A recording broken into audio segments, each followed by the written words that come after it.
You know what? There's no more fun and efficient way to fish than fishing from a kayak. But if you're serious about kayak fishing, there's not a better tool out there for reducing frustration and managing boat position than the new micro anchor available from PowerPole. Listen, if you're ready to take your fishing to the next level, you need the new PowerPole micro anchor.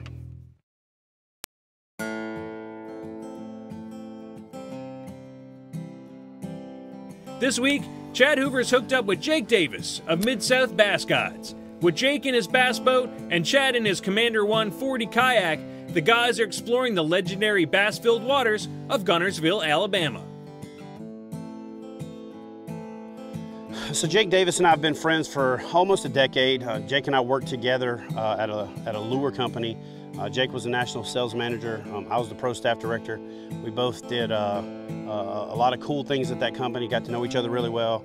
And you know, with my busy schedule now and Jake guiding, you know, 200 to 300 days a year, it's hard to get together and fish with him. You know, when we're both retired military, which gives us kind of a shared bond, gives us something to kind of poke at each other about. And you know, I was Navy, so I went out there and did the tough job, and Jake was Air Force. They were, you know, they were last ones in and first ones out. There she is. Oh yeah.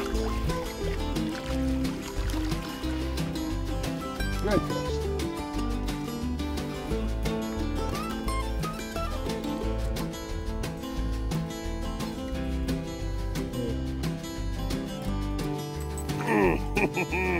Tore my thumb. Tore my thumb up. Oh, kidding me. Come here, girl.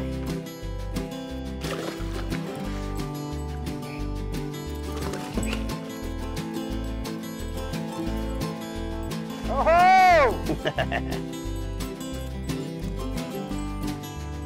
Look at that thing. So, I saw all these fish scattering shad. So what I did is I figured if they're scattering shad, I'll throw the scatter shad. I put that TaylorMan's Custom Lure scatter shad on, and that was about the third cast with it. I threw it along the edge of the pads. And these big fish, for whatever reason, are staging them on the thing we were talking about earlier with that reload. They're sitting with the sun to their back at a 45 and watching these shad come in off the river channel. And the boat action, with the boats going by and the wave action, has actually helped quite a bit. That's a really good fish right there. With the year running so far behind in the cold weather we had, this shad spawn should have started about 2 or 3 weeks ago. Yep. And it's just started this last week here.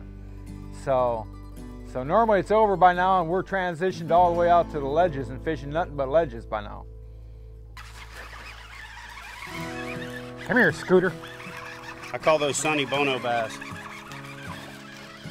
because they like to ski.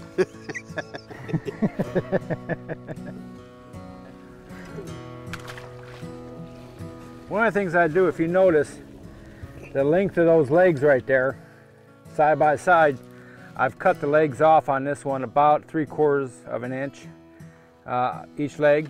That way when the bass grabs it, they got a better chance of getting the business end of it here and not just a wad of legs on it. So I always recommend cutting them off. The other thing you do is if you go down to local sporting goods store or Walmart or Dunham's, or Hook One has them, right here is a little Arky rattle. Take that rattle, and before you tie that frog on, turn the hooks out like that.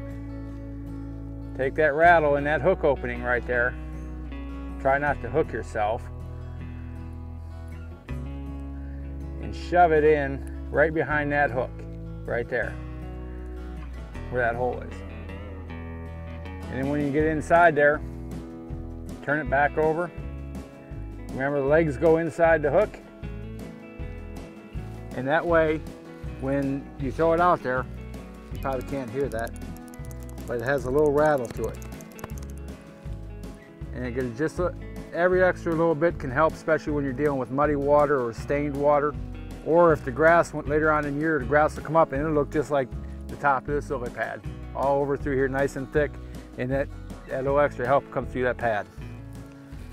There's your tip of the day. Arky rattle and shorten the legs on your frogs. For outstanding customer service, expert advice, and an extensive selection of quality kayak fishing products, visit Hook One at kayakfishinggear.com.